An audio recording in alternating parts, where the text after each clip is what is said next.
Hi.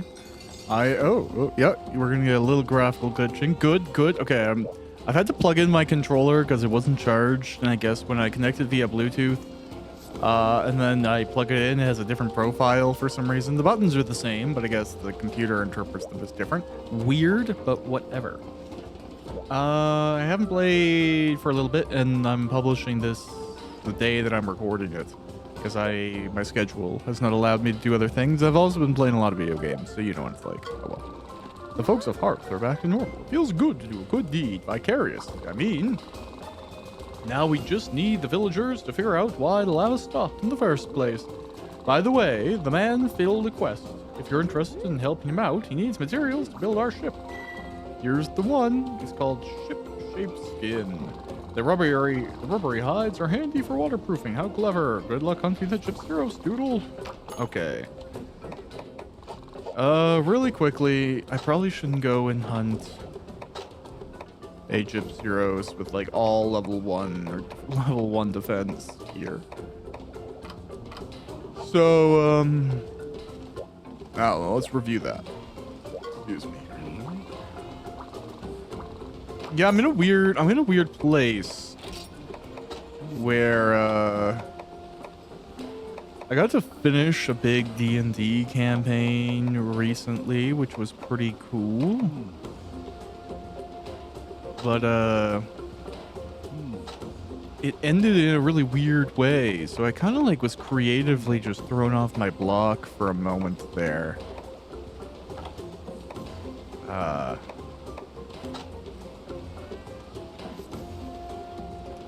Yeah, well, like, that's life. God, I want that hood, even though I know it's for gunners. I want it so bad.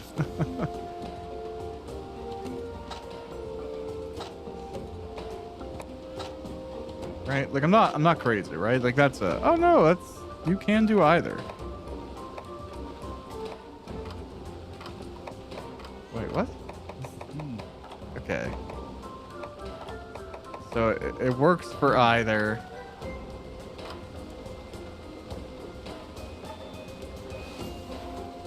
Stats are slightly different. I just think it's so much cooler. I mean, like, we're low rank. What does it matter? I don't care. Whatever. Let's just pick the one that looks cool. Okay. Now I clearly need some more stuff here. And a lot of glue gloppers. God, whatever. I already have some of those. I can't... Okay, I can build some jaggy folds. Beautiful. Actually, which one do I like more? Yeah, okay.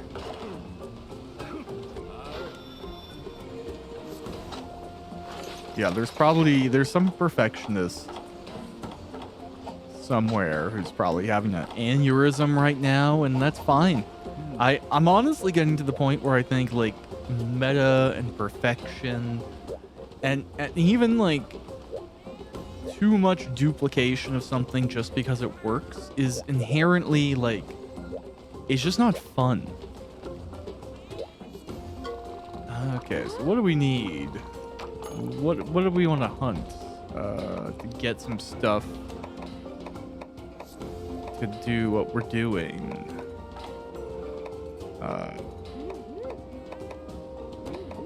You're like the same, but one's more dangerous.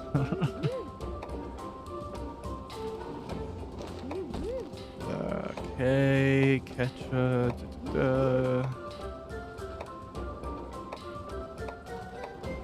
Okay. I'm gonna go do this for right now, because I think that's gonna help get some, like, general stuff that I need. But yeah, I've been getting back into Magic the Gathering, and I have to say, like, I'm gonna keep as insular as I can with that, because I just don't like the community. Like, especially how it's changed over the years here. But especially, it's even more pronounced now, where it's just like, I don't know, man. it's just not for me anymore. Like the community, I really like the game. I don't feel like I have everything. I have like 10 herbs, whatever. Like I was gonna try and like bring this to a house or something, but I guess I can't while I have a quest. So, eh. But like I was talking with someone just recently and talking about like how I find like just buying a deck, buying a deck online is kind of just boring. Not like, I don't mean like ordering your cards online. I mean like just looking at like the top decks and then buying that one because somebody else built something and it works really well. And like I get it, you know, like in business that's what everyone does, and in tournaments and competitives and stuff, you know, a meta gets established, and I understand that. And like the person I was talking to was like trying to argue like, well, that's always happened. There's always been meta in cards that are popular. I'm like, I know. That's not what I'm saying.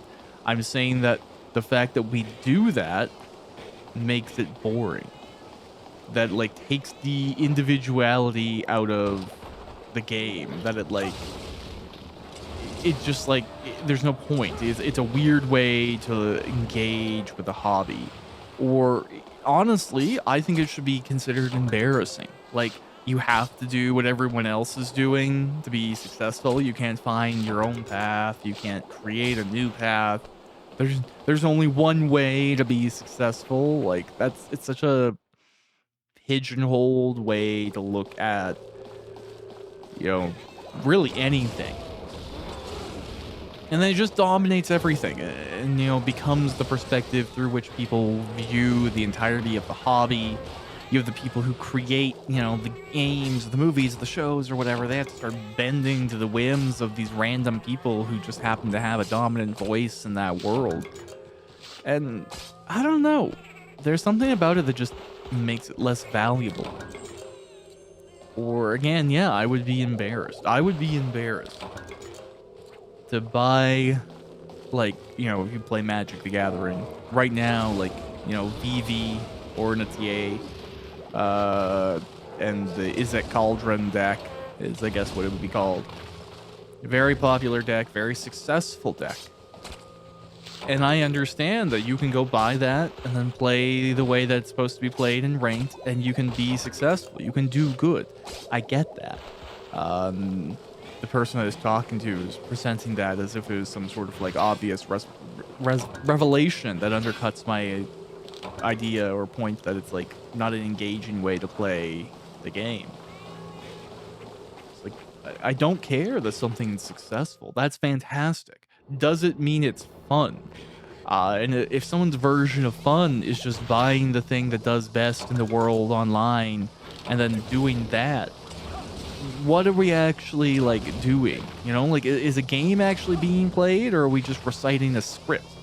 At this point, should we just like have lines and everyone gets to trade off who gets to say them this week? Because like, I just don't get what's fun about replicating what everyone else is doing, even if it is at this time successful. Like it just, yeah, it seems lame. It seems embarrassing. It seems, God, I don't care. Yeah, it's not a very fun thing. Like, I think it's ultimately why I've definitely, like, enjoyed coming back to the older Monster Hunters. Oh, okay, this goes nowhere. Get down, sir. Oh, my God, okay. Whatever. Ugh. Because, like, yeah, I enjoy the older ones, but I can't get into the dialogue for the modern titles right now. Even then, a little bit of like how folks were getting with the older ones. There's so much about it that I just don't care about. And it's really tough to feel like you should have some sort of like good grasp on a community or a situation or a topic because you've been around it for a really long time. And then you just like miss the I don't know, the social connectors that people use as like marks of attrition or signs that you're you've been around for a long time, and I can go on into a different format, and I think I will sometime, but generally there's like I don't like how fandoms work nowadays, and I don't really think I even want to connect with them for the most part, because they build themselves around this like ritual of fault finding. And instead of like using your ability to see things for how they are, how they could be improved, or how they could change, to like strengthen your arguments or your explanations for why you love the thing that you love. Now it just seems like communities kind of bond over that mutual disdain for the thing that they supposedly like. And I really can't get into it. It seems inherently just too negative. It doesn't seem like you're training good habits. Doesn't seem like it's a really good path to being happy. And if like that's how you're qualifying like good social interaction, is it even about having fun anymore? Is it just about getting like good human social feels? And at which point, like someone like me who's really focused on the actual content of stuff, I totally start losing interest, because like I'm not looking for a social payout in a lot of my like interests. And that seems to be a huge thing for so many people. Like with Magic even right now, for anyone who knows about the format, there's a game type called Commander, and it's become incredibly popular in the few years that I've like lapsed from Magic. I've been playing since like 7th edition, and then I played all the way up through like the emergence of like the main series, like M10, 11, 12, Origins, all that stuff. And then I guess I saw the end of the block structure, because I didn't really realize that we were done with the blocks, which sucks.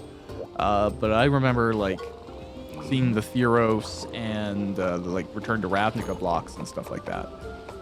But Commanders dominated the community. Ugh.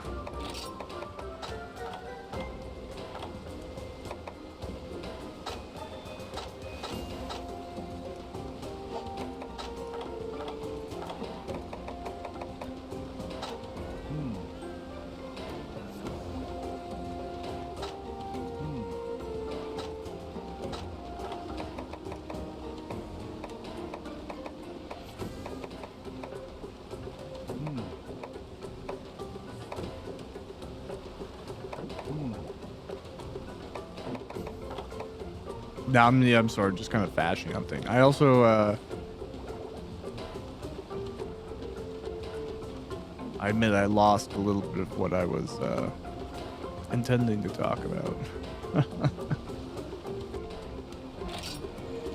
But, oh yeah, I guess because like Commander is so popular now, and that's the lens through which everyone kind of like views Magic the Gathering. It's not something that I'm really like into. There's so much social aspect of it. There's so much of a like kind of like a board gaming aspect to it, that someone like me who's like a bit more interested in the content of the game, yeah, I feel like I've been edged out of something that I was like into for a really long time, and now because I'm not into like what's popular right now, you know, you people might get the impression that I don't even like that thing. And I also as well, like, here's a great example. There's a Spider-Man set that's very recently come out in the Magic the Gathering world as of this video being recorded, and a lot of the community responses has made me like just straight up start blocking full subreddits, even ones that like I kind of wanted to be able to stay in. But the response is just like so aggressively negative, and it's not like there's some like really good like mechanical frustration that's frequently being referenced or something, right? It's kind of just like popular to dislike this thing right now, or you know the in community at the time for whatever reasons, decided they don't like it, doesn't serve their interests. So they've just kind of like opted to crap on it in such an aggressive way, which sucks. Because as someone who's like lapsed and is coming back over the last few months and is getting caught up with other sets and seeing what's coming out, and isn't into Commander, because I just don't get it. I don't see the fun. I don't like the social elements. There's a lot of stuff about it that's just not for me. I'm really excited about the Spider-Man set. I'm having a good time with it. The collector in me is enjoying it. The limited player in me is enjoying it. The artwork fan in me is enjoying it. The comic books fan in me is enjoying it. And like, even going to an event, like going out of my way to try and like go and interact with that set in an environment that should be set up to kind of like celebrate that. Even like going to a pre-release for the event. There's a lot of people who would like pay to be there who are still being negative about the whole thing. And it would just kind of like upset me, because why? Like, it's okay if you want to go on to like some online community and be all cranky about something. That's your prerogative. That's great. Go ahead. But why do you have to like ruin the spaces that are set up to try and enjoy the thing? It's unnecessarily disruptive, and it seems to be really commonplace and accepted. I don't know as well, like, I sound like an old man, but like, teenagers are not getting well socialized nowadays. And I think they're so used to being behind a screen that like, they're like insulting people in real life. When like I was playing Magic with this teenager at this pre-release for Spider-Man, and I like, you know, used a spell and killed one of his creatures, and he straight up was like, "Screw you," and I didn't react. I'm an adult. I'm like, oh, well, that's an interesting thing to say to a stranger. And it just kind of like blew it off, because I'm like, I don't care. But like, in a more animalistic sense, this is a scrawny 14-year-old telling a bigger 30-year-old biker-looking dude covered in tattoos, screw you. That interaction is based entirely on the assumption that there aren't going to be consequences for your actions, or that the other person can't react as it would be online, right? But like, if I were a less nice person, I could just wait for that person in the parking lot and beat them up, right? Like, that was the reality when I was younger. You wouldn't like insult someone, especially someone physically intimidating in real life, because like, maybe they're a dick. Like, maybe they're gonna hurt you. Maybe they're not gonna react to that well. Maybe they aren't very emotionally mature and will have a very explosive reaction to even the slightest of insults, right? Like, I've done like leadership in volunteer environments, and I've been in a corporate environment for so long nowadays that I don't really care. Like, I'm dead on the inside. So insulting me isn't going to get a negative reaction, because it's just like, I'm not giving random people the power to hurt me with their words like that. I'm past that point in my life. But it's really fascinating just from like an awareness of like manners and stuff perspective. Seeing that type of thing in real life, you're like, wow. That, and again, I'm sounding 75 here. The phones. The phone thing is insane. Like, I play video games. I work in software. I like technology. Don't get me wrong.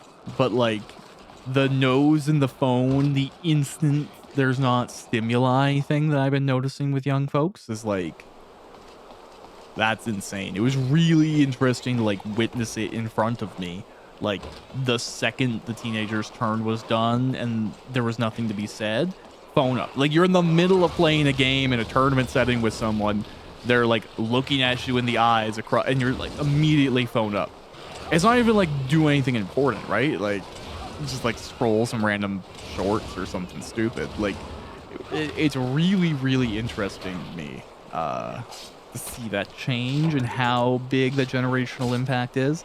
Especially like, I guess I'm one of the last, or I'm that weird crossover generation where like, when I was young, obviously, like, the internet existed, but it wasn't really, like, prolific enough that everyone had one. So, like, you played outside and you had a bike and you did all that stuff. And then, like, it was kind of when I was, like, getting older as a kid that technology started to become a little bit more easy to bring home. You know, like Super Nintendo, Nintendo 64, stuff like that. You know, I was a kid when the PS2 came out. And I actually feel like being a college-age student when the PS2 came out would have been really sick. Like, I feel like that the games, the multiplayer elements of it, the split-screen dominance, that was probably a prime era of video gaming right there. If you were like 17 to 23 when the PS2 came out, I bet that was a sick era. But I was like a kid playing the PS2. But I had the crossover of both worlds, right? Like, I had the interaction with things progressively becoming higher tech, seeing like phones get better and stuff like that. But I still remember like floppy disks and VCRs and like getting your first TV that was like not a big box that would kill your back and risk your grandpa's life on the stairs to move it.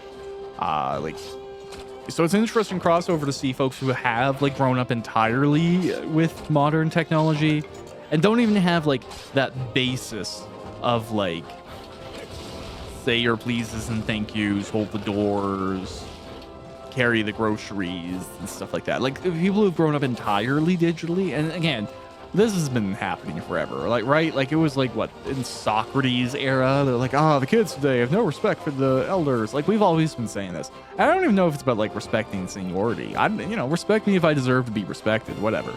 But just like general inability to like be basically polite or kind of like use any of those things is very fascinating to me. And then the decreasing emotional intelligence, you can only attribute that so much to anything because that's just teenagers. And teenagers aren't really known to be emotionally intelligent. It's why, like, being now an adult, having interacted with teenagers, it's really funny to retrospectively like look back at teenagers or like adults when I was a teenager that were just like, yep, that's great, totally, and know now where they're coming from. Like, yeah, that's amusing. I don't think I did that too much, but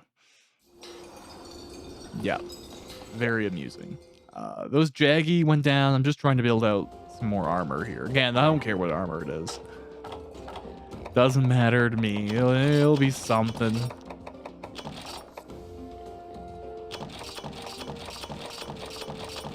Okay, but you know what? Another thing is, it's unrelated to that. I'm just going all over the place today.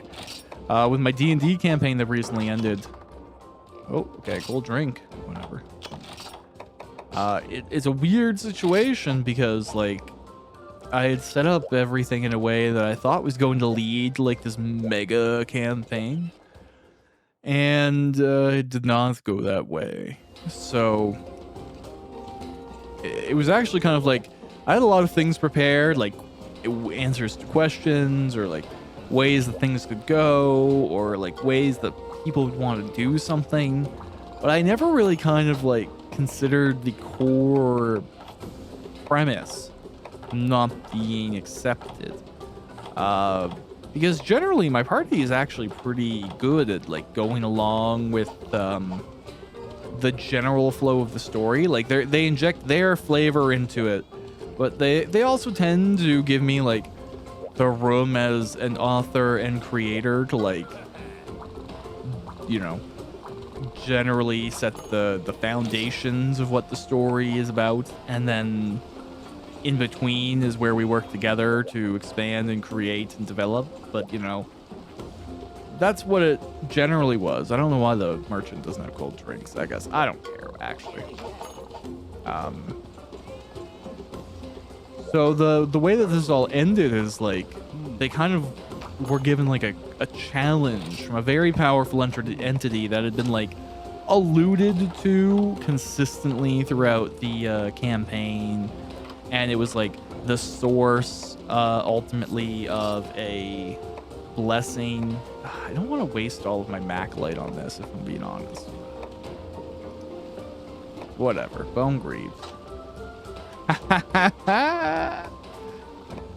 I love it. That's great. This is a very professional monster hunting look. Alright, we're ready for Gypsy Rose. Can my sword get upgraded? Did I like wreck the possibility of upgrading it because I spent all my Mac light on something silly? No, look at that, just enough. Buster Sword Plus, yeah, whatever, that's fine. We can go back and get something else if we need to, but going the path of the Ravager Blade is always a decent first weapon. So my party gets to the end of this challenge. It's like a big tower connected to these entities that have been giving them blessings. They get up to this point, and this person reveals themselves, and he's the person who has created the gods. He was there when this universe restarted, and he explains that entropy is so perpetual that given enough time, not only will everything that's mortal die, every afterlife is going to degrade and fall apart. Every single god that exists will die. Everything that is, every concept that is, will be consumed eventually by entropy. And assumedly recreated again.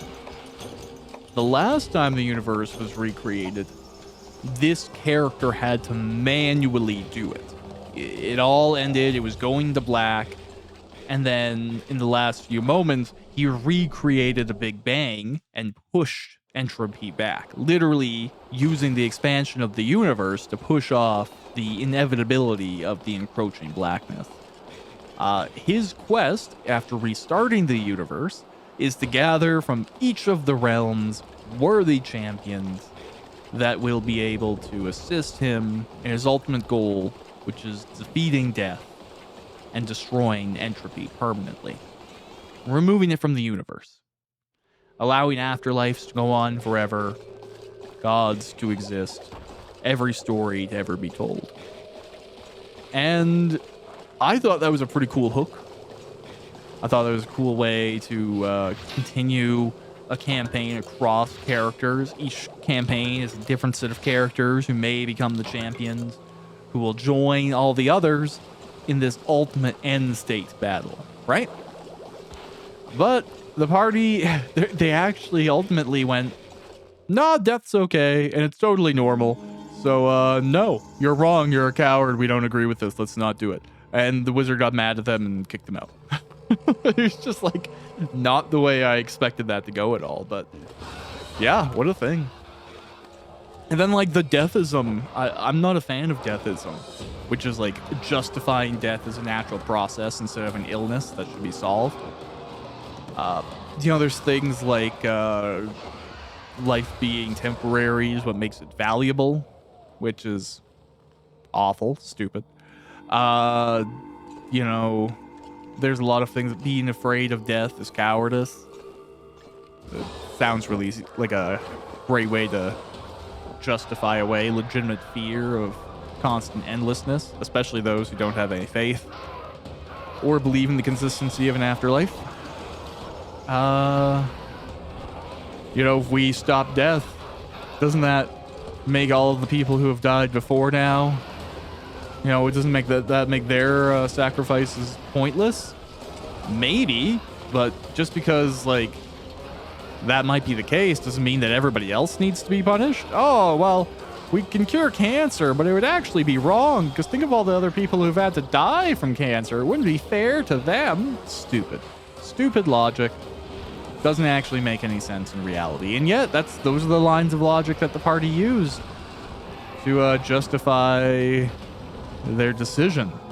That's fine. Again, I don't control player choice, and actually, I'm a big respecter of player agency, which is why I think it's so important that I did stick ultimately with the wizard just being offended, realizing he picked the wrong champions, and then pushing them back.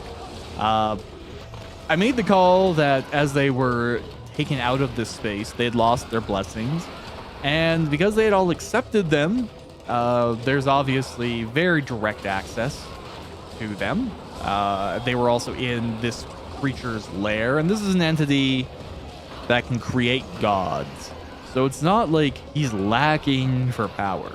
So he took away their memory of the things that gave them the blessing, of the challenge themselves, and otherwise just put them back in the city as they were. So it's as if everything happened except for stuff specific to him and ultimately his recruitment process to try and bring them into a force to destroy death. But yeah, that was the thing. And what's interesting too is like it seemed to be, and don't get me wrong, I can only perceive so well, but it seemed to be that some people like were a little bit, or are, because they haven't messaged me back, not super happy about that. And I think that's really interesting to me, because it's like it's an immediate feedback for getting what you asked for, and then actually realizing that it sucks, right? Like, if, for example, you said, well, life being temporary is what makes it special, and now it's cut short unexpectedly, as it tends to be, don't you feel like things are so much more valuable now? Didn't you just get a multiplier on what you had? Don't you look back and go, oh, I cherish it so much more now because it's gone? No, you're just pissed off that it's gone. You're upset that it happened out of nowhere. You don't feel like there's a good conclusion. That's what most of life is for a lot of people. And yeah, so the character in question and me as a DM went, okay, if that's your choice, cool. Campaign's over. And to be fair, like we knew the campaign was over. It's not like boulders fall in the middle of a session or something. It was like 2 a.m. and we were moving towards ending the campaign. This was the last act, and I was clear like this could potentially be the last session. It was intended to be that the session ends with their current characters picking champions from the next realm to continue, and it's kind of like getting to pass on or infuse that character into the next campaign, even if you're building somebody new in a new world and new setting and stuff, right? But yeah, now if we start our second campaign, there's gonna be none of those blessings.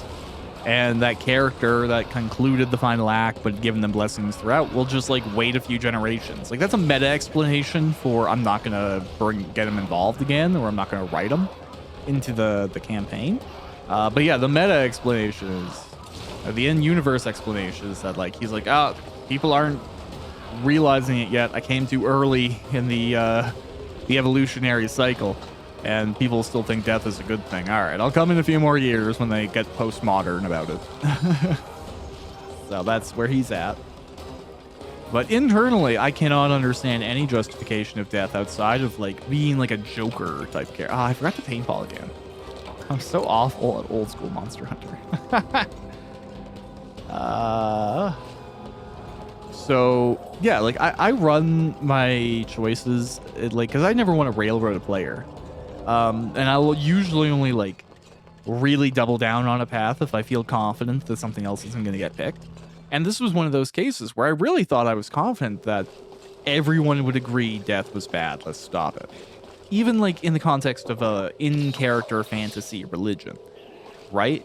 The only character that's the only type of god that would be yay, death would be a death god, a murder god or something, right?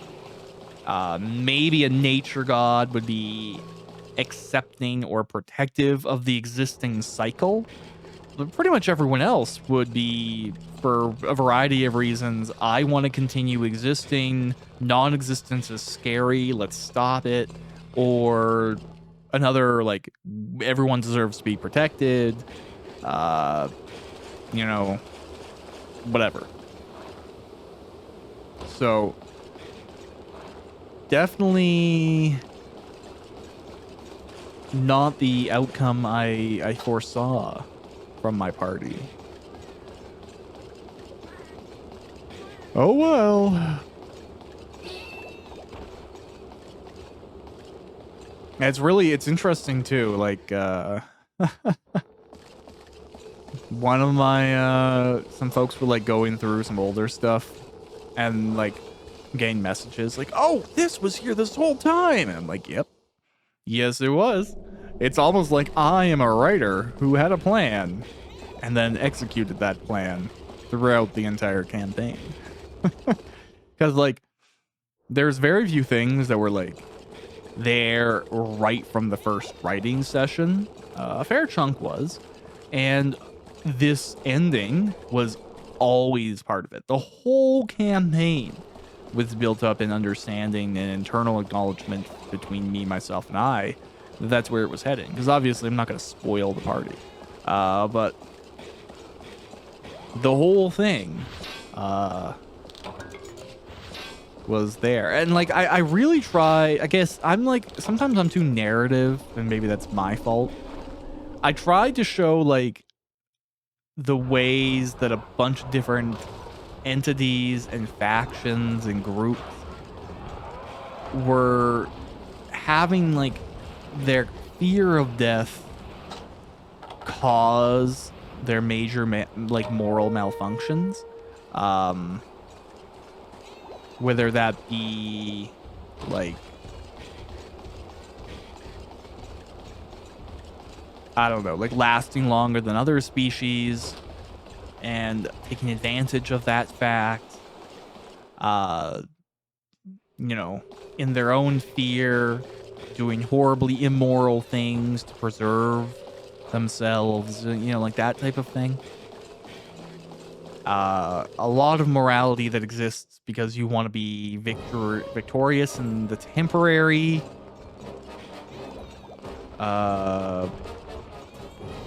you know, space you have. Like, that's ultimately like, okay, there was like in this campaign earlier point, there was like effectively like a racist or an elitist faction that wanted their subgroup to kind of emerge victorious in this larger, kind of more democratic, we'll say, faction. And ultimately, like, my understanding in this universe and how I wrote those things is like a lot of even the fears of like, you know, racism or that desire for superiority comes from the fact that, you know, the time in which you can experience it is brief, right? The rush for ownership, the burden or downside of not being the winning team, so to speak, it's felt that much more because of, what the heck, my mag leg was stolen. Because of what I would say like is a fear of missing out and existential like level, right?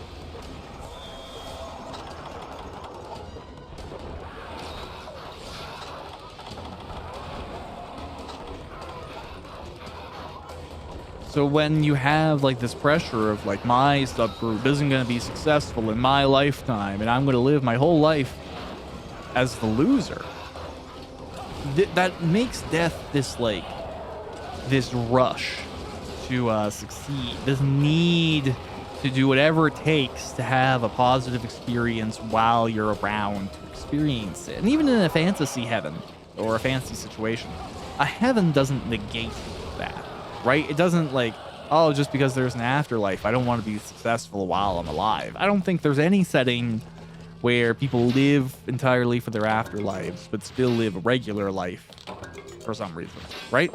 You have to have a reason to have this material life.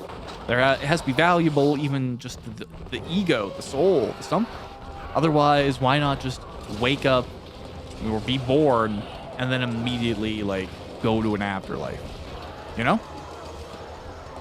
What's the point of mortal existence if that forever and safety with your god is inherently just valuable enough? You know, you want to achieve something with this, even in a fantasy setting. I think that's the experience of living. I think that's the demand that you feel from having chemicals and hormones and body parts. Maybe that goes away in the afterlife, especially it goes away in the afterlife. You don't have the physical body to want all that stuff, but I don't know. Suffice to say, the choice and the logic to justify that choice didn't really make sense for me from the party, so I'm curious to see what our resolution is long term here. Did I blow it all up? Do I get my every other Wednesday back in my schedule? Am I writing a campaign too? I hope to learn. Especially because, like, and, you know, this is a interesting truth. Because we played, like, over 100 sessions, right? And I DM'd every single one. I basically didn't make any contentious DMing calls the whole way through. Like, maybe, you know, there's a little bit of like, oh, let's do this, or can we do this? Yeah, that's fine. Which I think is a natural part of the game. But there was never like a everyone's angry, session's over, goodbye moment, you know? Like, there was never a fight. There was never anything like that. I basically ran a bunch of sessions more or less seamlessly without any, like, issues. So it's interesting now as well to, like, kind of gain the silent treatment. Given that, oh, right, I forgot I could do this in this game.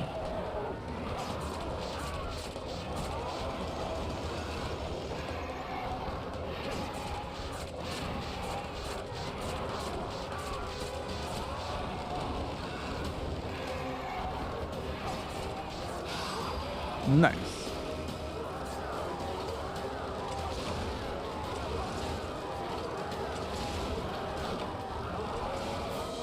Oh, okay, cool.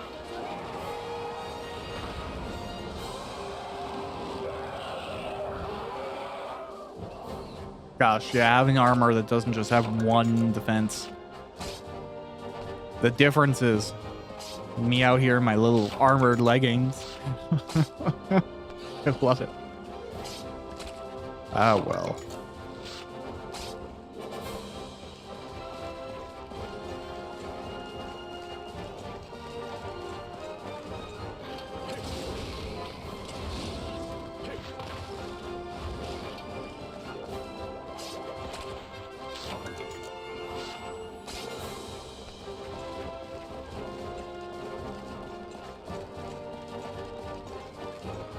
Now, okay, I've just been whacking stuff for a little bit here. Yeah, okay, that makes sense. I've almost been talking for like 40 minutes straight.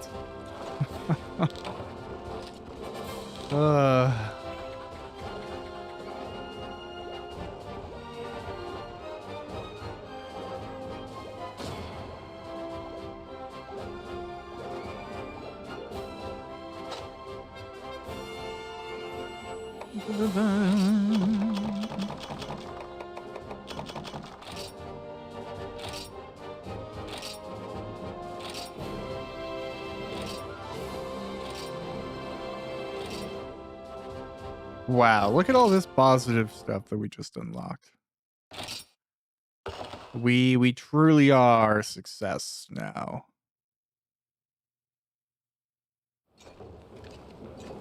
Oh, cool. Cuts.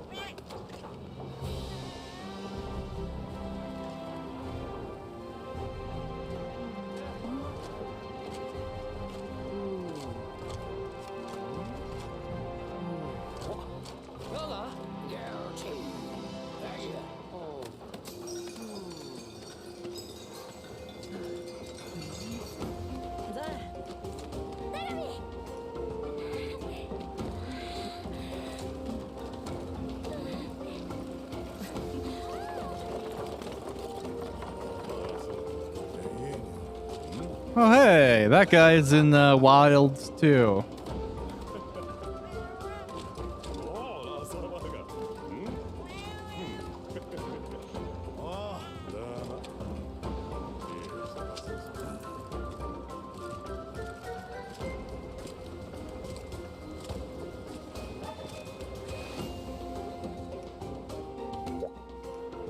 Hi, sir. Oh, you're the hunter. You really? The hunter is you. What? Oh, no problem at all. You're just not quite on the same level as my expectations. I hear your services were procured back in Valhabar. You are the hunter. Incredible. I knew you were on the other ferry from Valhabar. You're all anyone talked about. I just expected someone more. Nothing. I mean, no mind. But permit me just one question. Are you prepared to defend the caravan from any danger? I mean, any danger. Not just the tiny dangers you can handle. The reason I ask is because if any harm befalls your companions, you will have to answer to me personally. All right.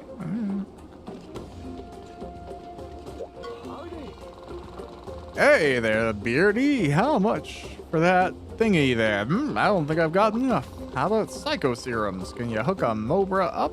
What do you mean you're out? But I really need a psycho serum. I have a top secret mission. Pretty please. Huh? Oh, hi there. Do I know you? Oh, wait. Oh, yeah. I saw you back in Valhabar. Catcha, what's up, yo? What's that? Oh, you talked to the commander. Seriously? He chewed you out during your very first conversation. That's a new record. He didn't Rathalos it with me until like our second chat. High five. I have totally got to introduce you to the rest of the gang. Over there by the antiquary is the ace gunner. She's totally chill.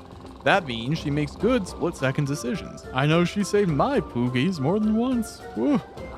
The guy over there talking to your caravaneer is a vet. In fact, he makes your average vet look like a total noob. He was supposed to do some other mission or something, but he came back just to help us out. What a dude.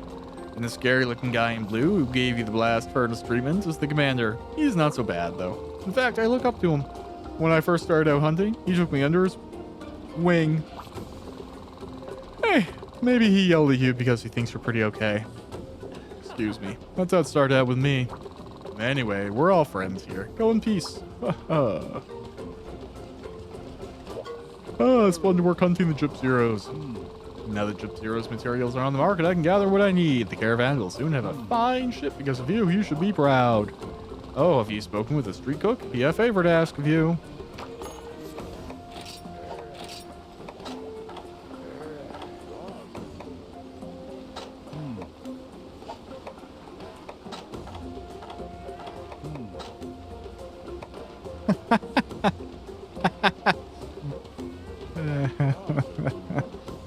I'm 5 years old.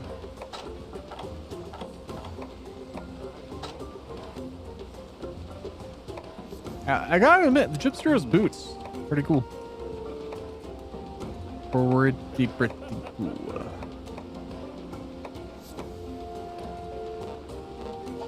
Oh, alright, cool.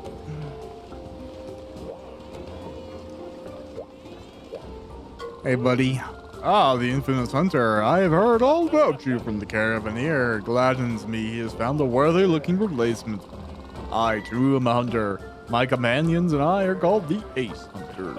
Really, all that means is that we've been around for too long. I must say, the caravan looks far livelier than I remember. Perhaps I was the one souring the mood. I used to be a member, you see. Ever since I left, I have wondered if I made the right decision. Now that the guild gave me such choice, they summoned me specifically for this new mission. Monstrous tasks like this are an honor for any hunter, Caravaneer said. Take care of your new leader. He tried to make my departure easier. And now I know he's in good hands again with you. I'm confident you will take good care of him and the rest of the group. How do I know? Because he knows you chose him. Just mind that he doesn't drag you headlong into danger. He likes doing that. Okay. Oh, well, hello there. How goes the hunt? Know you? Of course I know you. You're on the Caravaneers team, right? It's a pleasure to finally meet you. Us, we're here to investigate a certain monster. Serious business, let me tell you. Anyway, we're just doing a quick stop over at this village. I heard you've built a ship. The ocean is serious business too. I suppose we should both try to help each other out as much as we can. Have you met our fearless leader yet? He's the guy in blue who looks constipated. Yep, that's the one. Don't worry, he may not be a champion smiler, But he won't break your kneecaps either. I hope he didn't lay into you about... Oh, he did? Sorry. Try to pretend he's a shark while he talks. You'll look at him a totally different way. I get that. Sometimes I'm awful. I'm just so direct. Like, I had somebody ask me the other day, like, they'd given me, like, a whole presentation. And then, like, at the end of the presentation, they'd only, like, give me, like, something useful kind of at the end of the presentation. Like, the last bit was helpful, and the rest was, like, stuff I knew aggressively. And then they're like, so was this helpful? And then without thinking about it, I was just like, yeah, the end bit was. And then I didn't even think of how rude that was until, like, after. Okay, cool. You've gotten stuff. Great. I'm kind of tired of... Oh, yes. Do you make them feel better? You got soup? Okay, great. Great. Gendrome. Okay, cool. So we need to capture a Gendrome. Hi, Doodle, I heard the story. The street cook needs your help. The relevant quest is called Roadwork, so you need to capture a monster this time. To do it, Doodle, you'll need to have trank bombs and a shock trap. Okay, yes, I know how to capture it.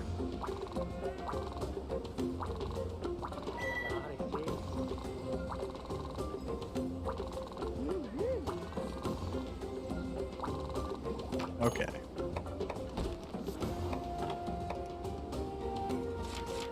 Yeah, let's do this. It'll be the last bit of the video.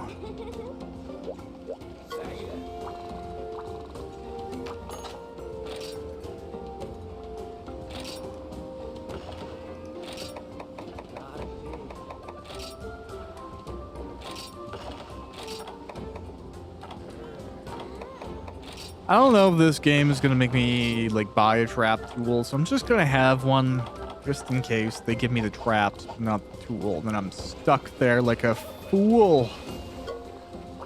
Okay, that kind of rhymed. All right, you sit. You don't talk to the guy.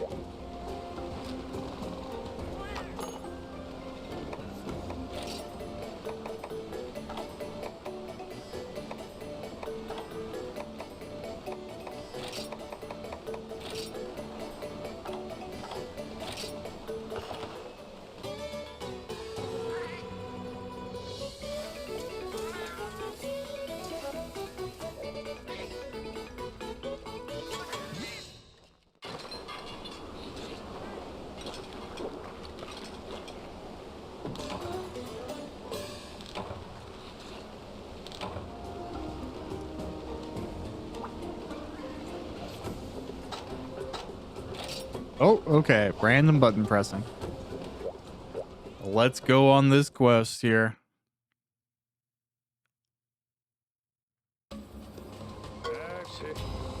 How goes it, Kindred Hunter?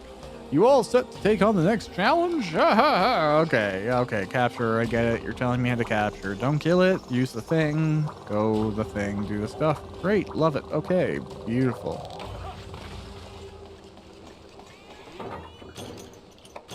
I usually don't skip dialogue, but it's like, it's mostly just like explaining how it works and why it works the way that it does and how to do it. And like, I do know that, so I don't really need the insight. Gendrome is, I don't know, I'm guessing like 7 or 8. Those are my guesses. So let's see.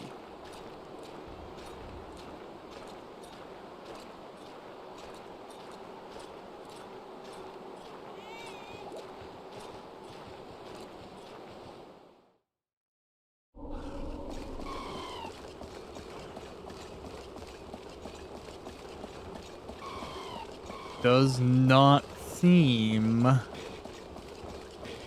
like it today.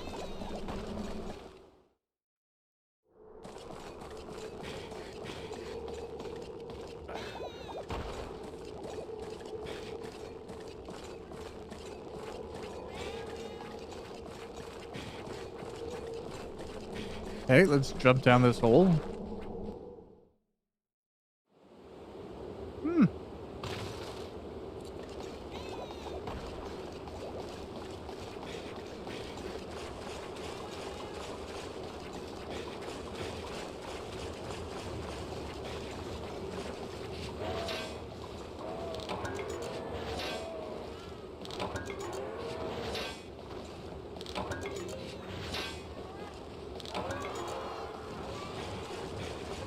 Okay. Just checking 9 really quick here.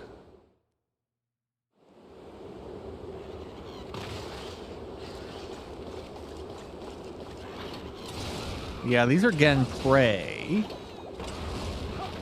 not Gen Drone.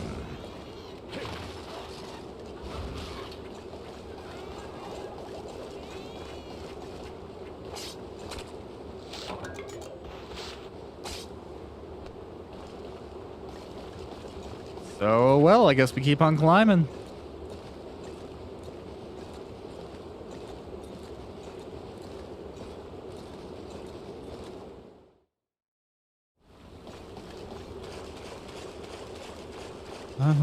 Yeah, on the topic of my D&D party, I have offered to give them a mulligan or just continue on to a potential next campaign just without any blessings that would have been maybe passed on. I don't know. I'm kind of leaving it in their court at this point in time, but I hope they get back to me sooner than later.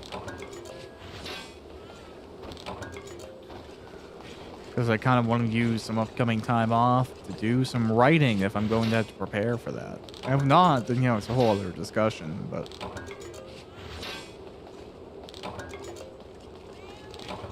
God, it just is what it is.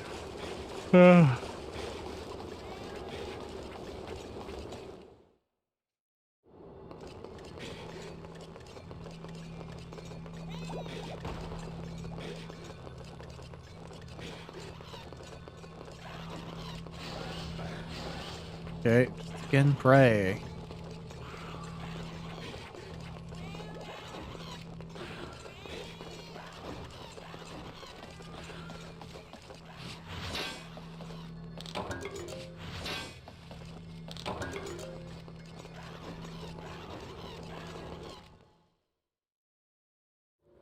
Hey, we found them.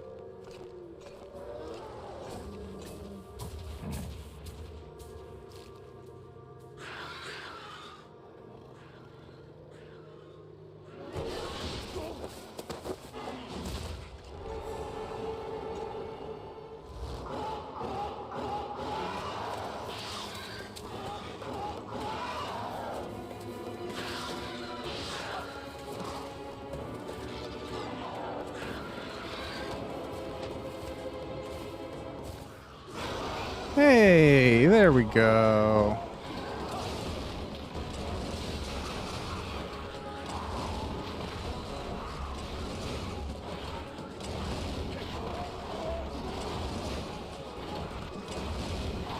Got just as much about casually taking care of a bunch of these little guys while I'm swinging my sword around as I am anything else, so...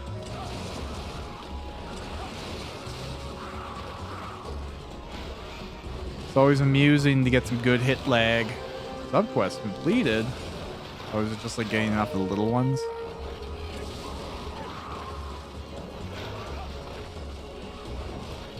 Maybe that's it, actually.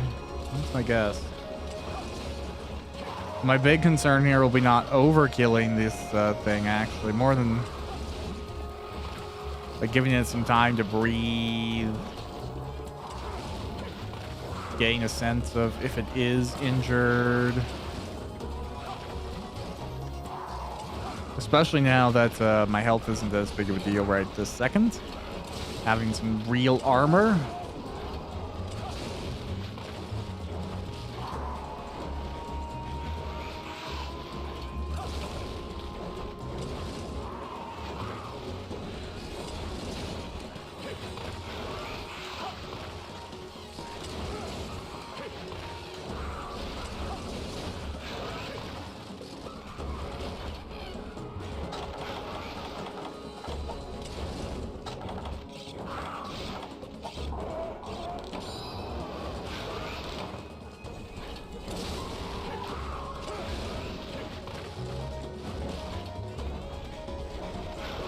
You know what's funny? I kind of like...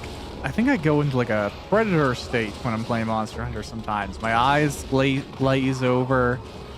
And I'm not even so much paying attention to like anything specific as I am just like looking at the whole picture, the whole screen. and reacting accordingly. See, I'm a little bit scared, but whatever. Oh, okay, that didn't work. Oh. Come on. Get. Oh, you just gotta rush. Okay. But again, I'm a little scared to like actually beat it up too much. Yeah, I'm gonna like let it get up and see what it does from here. I hate accidentally overkilling monsters. It's such a... Yeah, see, this is why I didn't just wail on the thing. It's like... There were signs internally. Okay. Let's hope this works. Blah. Get off my butt. Get away. Great. Okay, and now we should just be able to double trank bomb. Problem solved. Beautiful.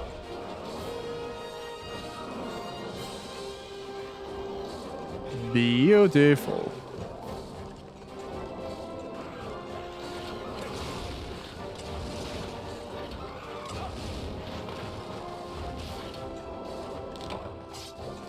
Love it, love it, love it. Dun, dun, dun, dun, dun.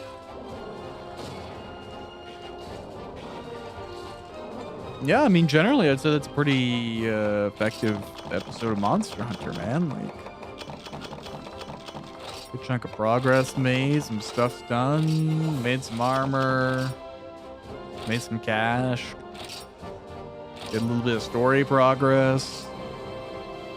Pretty solid hour and something.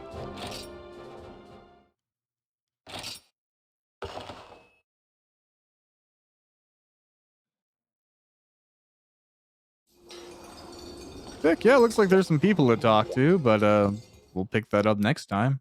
Thanks for watching Monster Hunter. Bye.